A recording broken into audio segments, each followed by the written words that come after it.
இந்தாங்க காஃபி. வை எப்படி?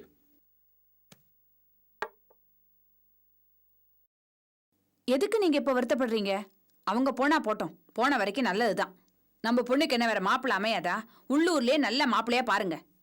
அன்னைக்கு அவ்வளவு தூரம் தூக்கி எரிஞ்சு நம்மள உதாசீனப்படுத்தி பேசினாங்க. திருப்பி எதுக்குங்க அந்த சம்பந்தத்தை பத்தி நாம கவலை பண்ணோம்? என்ன ரொம்ப ஓவரா பேசுற? அவன் கோடீஸ்வரன் மட்டும் இல்லடி, மானஸ்தனும் கூட. இப்ப எதுக்கு நீங்க இவ்வளவு கோவப்படுறீங்க? நீ எல்லாத்தையும் சாதாரணமா எடுத்துக்க, என்னால அப்படி எடுத்துக்க முடியாது. நம்ம பொண்ணு கல்யாணம் நல்லபடியா முடியணுமேங்கிறதுக்காக அவன் கையில காலில் விழுந்து கெஞ்சி கூத்தாடி 1 கோடி ரூபாய் பணம் தரேன்னு சொன்னேன். கடைசி வரைக்கும் அந்த மனுஷன் பணத்தை ஒரு பொருட்டாவே எடுத்துக்கல. கடைசியில ஒரு பொண்ணுக்கு தகப்பனா நான் வடிச்ச கண்ணீர்ல தாண்டி அவர் கரைஞ்சாரு. பணம் எல்லாம் ஒரு பெரிய விஷயமே இல்ல அவருக்கு. கோடியெல்லாம் அவர் கால் தூசுக்கு சம்பந்தி. நான் தான் நம்ம பொண்ணு கல்யாணம் ஆச்சு, நமக்குன்னு ஒரு கௌரவம் அந்தஸ்து இருக்கே அப்படின்னு அவர்கிட்ட என் பொண்ணுக்கு செய்யணுங்கன்னு கேட்டுக்கிட்டேன். அவரும் கடைசியில ஒரு வழியா சம்மதிச்சார். என்ன இருந்தாலும் பெரிய மனுஷன் தான். பொதுவா பெரிய பணக்காரங்களுக்கு மற்றவங்க கஷ்டம் தெரியாதுன்னு சொல்லுவாங்க. ஆனா அவர் என் கஷ்டத்தை புரிஞ்சுக்கிட்டாரு. பணத்துக்காக இல்ல, ஒரு பொண்ணோட தகப்பனா நீங்க வடிக்கிற கண்ணீருக்கு மரியாதை கொடுக்கறேன்னு சொல்லி இந்த கல்யாணத்துக்கு ஒத்துக்கிட்டாரு. என்ன வாய் அடைச்சு போய் நிக்கிற? வாய் அடைச்சு நிக்கலைங்க, கொஞ்சம் குழம்பி போய் தான் நிக்கிறேன். என்ன குழப்பம்? அன்னைக்கு எங்க மான மரியாதை தான் பெருசு, இப்படி அசிங்கமான கல்யாணத்தை முடிச்சிருக்கீங்க. உங்க சொந்த பந்தங்கள் மேல வச்சிருந்த மரியாதை போயிடுச்சு அப்படின்னு நம்மள நிராகரிச்சுட்டு பணத்தையும் காரையும் திருப்பி கொடுத்துட்டு போனாங்க. அதுல ஒரு தெளிவு இருந்துச்சு, அந்த வருத்தம் நியாயமா கூட இருந்துச்சு. அதை என்னால புரிஞ்சுக்க முடிஞ்சதுங்க. ஆனா இப்ப அவங்க சொன்ன சூழ்நிலை என்னவோ அப்படியே தான் இருக்கு, எந்த நிலைமையும் மாறல. ஆனா இப்ப நம்ம பாவங்கள் எல்லாம் அவர் மன்னிச்சிட்டாரு. அதுவும் நீங்க 1 கோடி கொடுக்குறீங்கன்னு சொன்ன உடனேயே. நல்லா யோசிச்சு பாருங்க, கொஞ்சம் வித்தியாசமா தான் படுது. என்னடி வித்தியாசமா படுது? பெரிய மேதாவி மாதிரி பேசுற? மேதாவி மாதிரி ஒண்ணும் பேசலைங்க, சாதாரணமா யோசிச்சு பாருங்க. எல்லாருக்கும் ஒரு சந்தேகம் தான் எனக்கும் வந்திருக்கு. ஏய், நீ சந்தேகப்படுற அளவுக்கு அவர் மோசமான ஆளும் கிடையாது, அதுக்கு உனக்கு தகுதியும் கிடையாது. நான் பொண்ணை பெத்தவங்க, என்னால சந்தேகப்படாம இருக்க முடியாது. நீ சந்தேகப்படுறதா இருந்தாலும் திட்டுறதா இருந்தாலும் ஒரே ஒருத்தையை தாண்டி செய்ய முடியும். இதோ நிக்கிறாளே இந்த ஊமை கோட்டான், இவ்வளவுதான் திட்ட முடியும். என்னங்க நீங்க இவ்வளவு போய் அசிங்கமா பேசிக்கிட்டு இருக்கீங்க? அந்த பொண்ணு என்ன பண்ணினா? அவ பாவம் மனசு கஷ்டப்படுவா. டேய் சதீஷ், என்னடா அது உங்க அப்பா உன் பொண்டாட்டி திட்டிட்டு இருக்காரு, நீ வேடிக்கை பார்த்துட்டு இருக்க? அவர் சொல்றதுல என்னமா தப்பு இருக்கு? எல்லாத்துக்கும் இவதாமா காரணம். ஏண்டி பிச்சைக்கார கழுத, முழிச்சு நிக்கிறத பாரு. இப்படி முழிச்சுதான் என் பையனை மயக்கிட்டா இவ. ஏடா அறிவு கட்டவனே, இவளை பார்த்தா உனக்கு ஆத்திரமா வரல? இந்நேரம் நானா இருந்தா தூக்கி போட்டு மிதிக்கிற மிதியில ஊரை விட்டே ஓடிடுவான். ஏய், என்னடி என்னடி நீலி கண்ணீரா வடிக்கிற? வீட்டுல இருக்கிற ஆம்பளை எல்லாம் முட்டாளைங்க. நல்லா அடிச்சு கொள்றான். நீ என்னடி அவளுக்கு சப்போர்ட்டா? எல்லாத்துக்கும் நீதானே காரணம். அடிச்சு கொள்ற அவளை.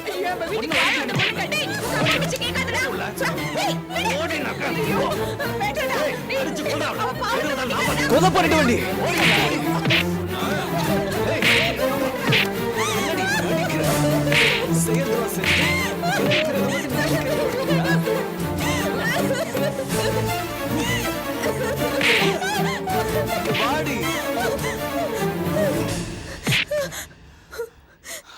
சந்திரா, என்னம்மா இதெல்லாம்? ஒன்றும் இல்லைப்பா, சின்ன சண்டை. என்னது சின்ன சண்டையா? இதுவா? யோ, உனக்கு என்ன வேலை இந்த வீட்டுல? எதுக்கே வந்தா? தம்பி, நீங்க ஏதோ கோபமா பேசுறீங்க. நான் எதுக்கு வந்தேன்னா, தீபாவளி எல்லாம் வருது, உங்களை அழைச்சிட்டு போலான்னு தான் வந்தேன். அதுவும் இல்லாம சந்திராவோட கல்யாணத்தை பத்தி ஊர்ல ஒரு மாதிரி பேசுறாங்க. பின்ன வேற எப்படி பேசுவாங்க? தம்பி கோச்சிக்காதீங்க தம்பி.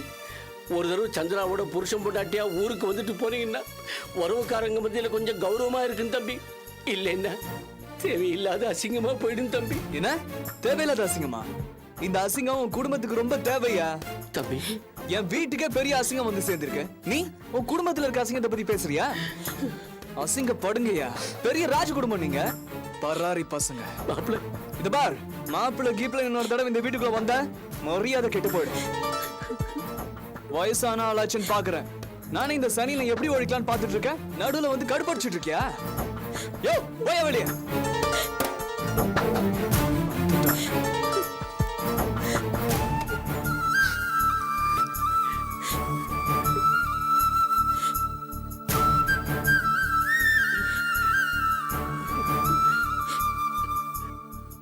அம்மா ரொம்ப ரொம்ப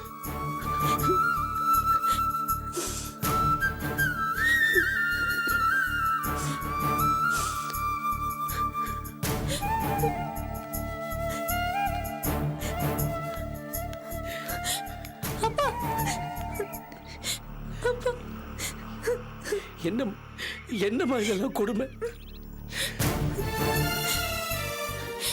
நீங்க வருத்தப்படாதீங்கப்பா.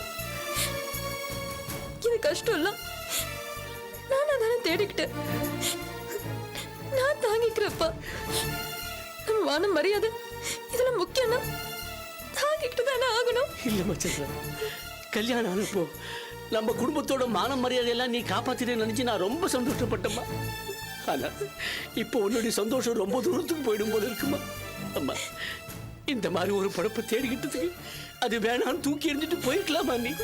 சந்திரா, உன்னை ரொம்ப கொடூரமான நரகத்துக்கு தள்ளிட்டணும். நான் ரொம்ப வேதனைப்படுறேம்மா, நான் ரொம்ப வேதனைப்படுறேன். நீங்க ஏன்பா வேதனை பண்றீங்க? வீட்டுல பண பிரச்சனை. நீங்க நினைக்கிற மாதிரி இங்க யாரும் மோசமானவங்க இல்லப்பா. எல்லாரும் ரொம்ப நல்லவங்க. அத்தை ரொம்ப ரொம்ப நல்லவங்கப்பா. நீங்களே யோசிச்சு பாருங்க. ஏன் கல்யாணத்தினால இந்த வீட்டு பொண்ணு சுமதி கல்யாணத்துல பல பிரச்சனை. அதனால்தான் எல்லாருக்குமே வருத்தம். எல்லாம் சரியாயிடும்பா. நான் சமாளிச்சுப்பேன். அத்தை எனக்கு ஆதரவா இருக்காங்க. நீங்க எதுக்கும் கவலைப்படாதீங்கப்பா. இல்லம்மா, என்ன சமாதானப்படுத்துறதுக்காக நீ எதையோ சொல்றம்மா. ஆனா சத்தியமா சொல்றேன், என்னை யாராலும் சமாதானப்படுத்த முடியாதும்மா. நான் ரொம்ப வேதனையில இருக்கேன்.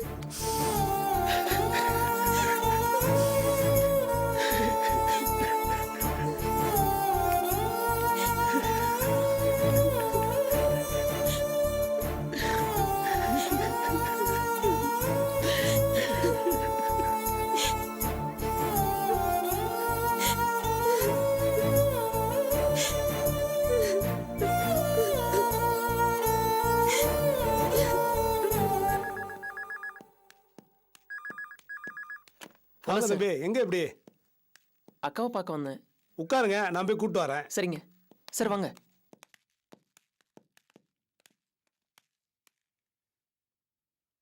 கொஞ்சம் வெயிட் பண்ணுங்க, வந்துருவாங்க. சரிங்க தம்பி. ம். மனு, அக்கா, என்ன மனு? அக்கா உங்களுக்கு ரெஜிஸ்டர் போஸ்ட் வந்திருக்கு. ஏதாவது முக்கியமான லெட்டரா இருக்குமோன்னு தான் கேட்டேன். ஆனா இவர் உங்ககிட்ட தான் கொடுப்பேன்னாரு. அதான் இங்கேயே கூட்டிட்டு வந்துட்டேன். ஆமாம்மா, தம்பி கேட்டாரு. ஆனா நாங்க வழக்கமா அப்படி கொடுக்கறது இல்ல. ஏதாவது முக்கியமான லெட்டரா இருக்கணும்ல, அதான் உங்க கையிலேயே கொடுத்து கையெழுத்து வாங்கிக்கலான்னு. இந்தாங்கம்மா, இந்தாங்க.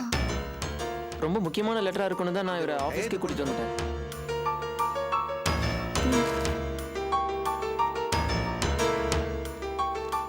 ரொம்ப நன்றிம்மா. வரேம்மா, வரேன் தம்பி. தேங்க்ஸ்.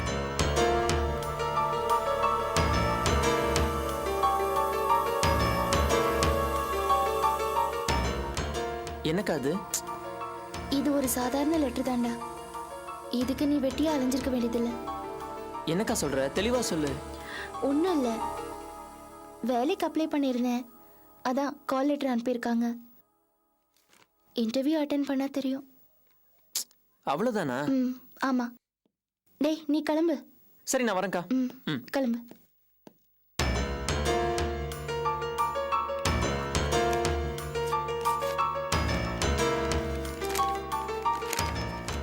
என்ன அபி?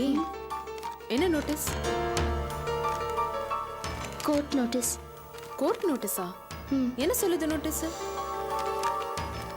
அவர் அனுப்பின கான்ஜுகல் ரைட்ஸ் நோட்டீஸ்க்கு நம்ம பதில் லேட் ஆனதுனால நான் இன்னும் 2 நாளில் கோர்ட்டில் அப்பியர் ஆனோன்னு நோட்டீஸ் வந்திருக்கு. அபி, நம்ம தான் உடனே அட்வொகேட்டை பார்த்து நோட்டீஸ் அனுப்பிட்டோமே. ம், ஆமாம். ஆனால் அது ரொம்ப லேட் ஆயிடுச்சு. ஓ, அதனால கோர்ட்டில் ஃபைல் பண்ணலை. இனிமே நம்ம நேரில் அப்பியர் ஆகி விளக்கம் சொல்லணும். என்ன அபி, நோட்டீஸா? அதில் போட்டிருக்கிற டைமுக்கு கரெக்டாக அப்பியர் ஆகணும். ஏன்னா அது கோர்ட்டு விஷயம், கட்டட விஷயம், கான்ட்ராக்ட் வேலை கிடையாது. கேர்லெஸ்ஸாக இருந்தால் கண்டெம்ட் ஆஃப் கோர்ட் ஆகிடும். புரியுதா? புரியுது. புரியுதா?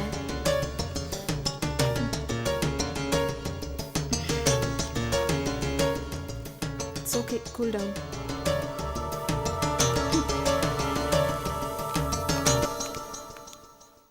ஐயோ இது விலை ஜாஸ்தி வேண்டாம்.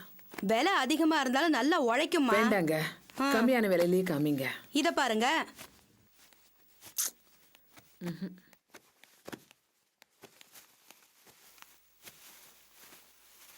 என்னக்கா புடவை எடுக்கிறீங்களா? வா சாரதா, தவணை முறையில புடவை விற்கிறாங்க, மாசம் மாசம் கட்டிடலாம் இல்ல. இப்போ என்ன விசேஷம்? என்ன அப்படி கேக்குற? தீபாவளி வருது இல்ல? ஓ ஆமா ஆமா. என்னம்மா நீங்க ரெண்டு பேருமே மாறி மாறி பேசிட்டு இருக்கீங்க? புடவைய பாருங்க. இதே நீங்க கடைக்கு போனீங்கன்னா லைட்ட போட்டு சுமாரான புடவைய கூட அதிக விலைக்கு வித்துருவானுங்க. நான் என்னமோ வீடு தேடி வந்துட்டேன்னு லேசா நினைச்சிடாதீங்க. ஒவ்வொரு புடவையும் மணி மணி மாதிரி இருக்கும். இந்த ரெண்டும் நல்லா இருக்குல்ல? என்னம்மா இது இருக்கிறதுலயே சுமாரான புடவைய எடுத்து காமிச்சிட்டு இருக்கீங்க? கொஞ்சம் விலை கூடுதலா எடுக்கப்படாதா? நாங்க இருக்கிற நிலைமைக்கு இந்த புடவை போதும். என்னம்மா இது பணக்கார ஊட்டமா வந்திருக்காங்க? புடவை எடுக்கிறது நான், எனக்கு என்ன வசதியோ அதானே எடுக்க முடியும். அப்படி இல்ல கற்பகம், உன் ரெண்டு பொண்ணுங்களுக்கு இதான தலை தீபாவளி, விலை உயர்ந்ததுல எடுத்து கொடுக்க வேண்டியதானே?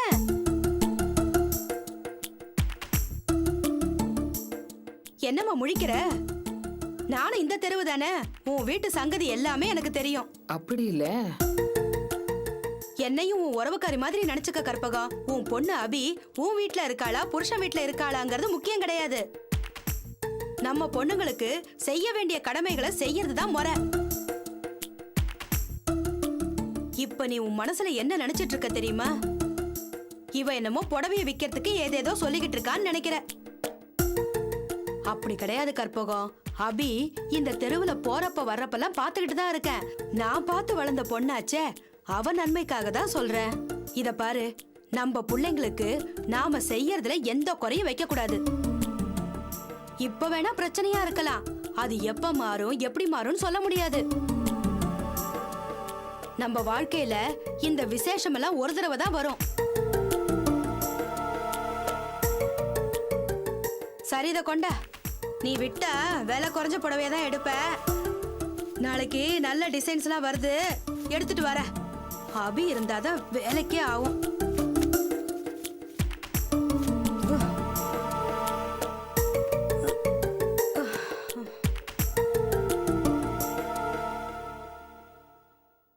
என்ன சாரதா இந்த அம்மா இப்படி சொல்லிட்டு போகுது? ஆமாக்கா, அவங்க சொல்றதுலயும் ஒரு நியாயம் இருக்கு. நீயும் இப்படி சொல்றிய சாரதா? இந்த விசேஷம்லாம் ஒரு தடவை தான் வரும் இல்லையா? எனக்கு கூட இது சரின்னு தான் படுது. ஆனா அபிய நினைச்சாதான் பயமா இருக்கு. நம்ம பொண்ணு கிட்ட உனக்கு என்ன பயம்? அவளுக்கு கல்யாணமாயி இன்னும் ஒரு வருஷம் கூட முடியல. அதுக்குள்ள அவ வாழ்க்கையில இவ்வளவு சிக்கல் பிரச்சனை. அவ புருஷன் கூட சந்தோஷமா நிம்மதியா கொஞ்ச நாள் கூட சேர்ந்து வாழ்ந்ததே கிடையாது. அவ வாழ்க்கை இந்த லட்சணத்துல இருக்கும்போது எப்படி சாரதா இதெல்லாம் சொல்றது? அவ தாலி பெருக்க ஒத்துக்கிட்டதே பெரிய விஷயம். இப்ப தலை தீபாவளின்னு பேச்சு எடுத்தா ஒண்ணு கோவப்படுவா, இல்ல கேலி பண்ணி சிரிப்பா. இத பாருக்கா, நான் அப்படி நினைக்கல. இதெல்லாம் ஒரு கடமையா எடுத்துக்கிட்டா அபி அந்த கடமைய சரியா செஞ்சிடணும் தான் நினைப்பா. இதெல்லாம் நான் அபிகிட்ட கேட்டுட்டு இருக்க முடியாது சாரதா. நீ வேணா பேசி பாரு. சரிக்கா. அதோ வரா.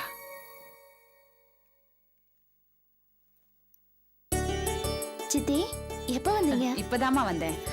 காஃபி சாப்பிட்டீங்களா? இல்லம்மா, உங்ககிட்ட தான் காஃபி குடிக்க போறேன். சரி. அம்மா, எனக்கும் சித்திக்கும் காஃபி. வரேம்மா.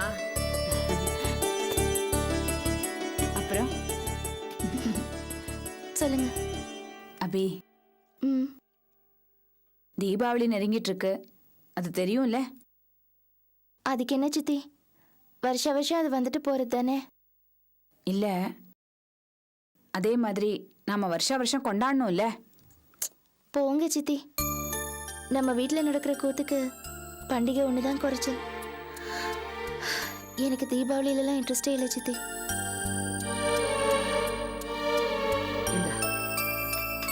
ம்.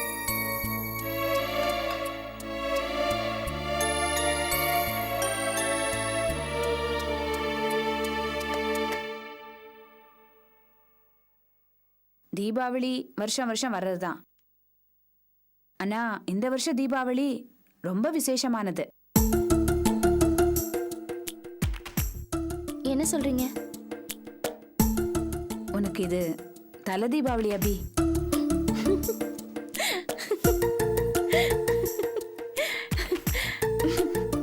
என்ன சித்தி இது?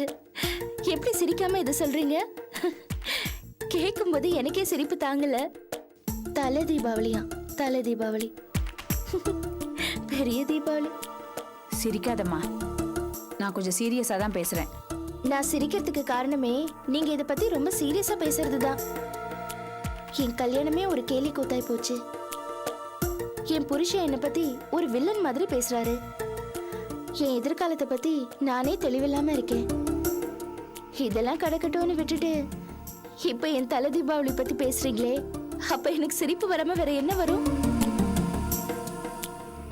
அபி, அதெல்லாம் மறந்துட்டு கொஞ்சம் யோசிமா. நியாயமா உன் புருஷனோட நீ இங்க வந்து தீபாவளி கொண்டாடணும். ஆனா நிலைமை இப்ப அப்படி இல்ல. இது ஒரு பக்கம் இருக்கட்டும், இது ஆர்த்திக்கும் தலை தீபாவளி.